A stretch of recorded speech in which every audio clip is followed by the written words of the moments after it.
नमस्कार दोस्तों, स्वागत है आप सभी का हमारे यूट्यूब चैनल अलार्म स्टूडियो 0.1 में। तो दोस्तों, आज रात कुछ खास आप लोगों के लिए कहानियाँ लेकर आया हूँ। तो इस कहानी में एक भूतिया हवेली के बारे में बताया गया है, तो वीडियो को लास्ट तक देखिएगा। रात का अंधेरा छाने लगा था। गांव के कोने में खड़ी पुरानी हवेली की छाया और भी डरावनी लगने लगी थी। कई साल पहले इस हवेली में एक परिवार रहता था। एक रात बिना किसी स्पष्ट कारण के पूरा परिवार रहस्यमय ढंग से गायब हो गया। तब से हवेली को भूतिया हवेली मान लिया गया था। रात के समय हवेली के आसपास लोग कहानियां सुनाते थे कि हवेली से अजीब अजीब आवाज़ें आती हैं। कभी कभी खिड़कियों से काले साए दिखाई देते थे। गांव वाले रात को उस रास्ते से गुजरने की हिम्मत नहीं करते थे।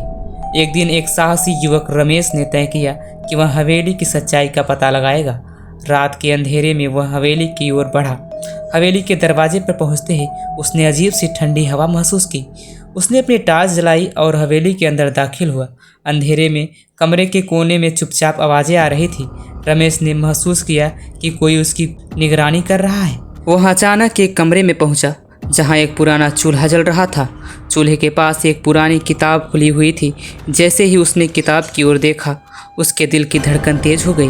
किताब के पन्नों पर खून से लिखा गया था, हम लौटेंगे। रात भर हवेली में बिताने के बाद रमेश सुबह गांव लौटा और हवेली के बारे में सबको बताया। उसके बाद से हवेली और भी डरावनी हो गई और कोई भी उसके आसपास जाने की हिम्मत नहीं जुटा पाया।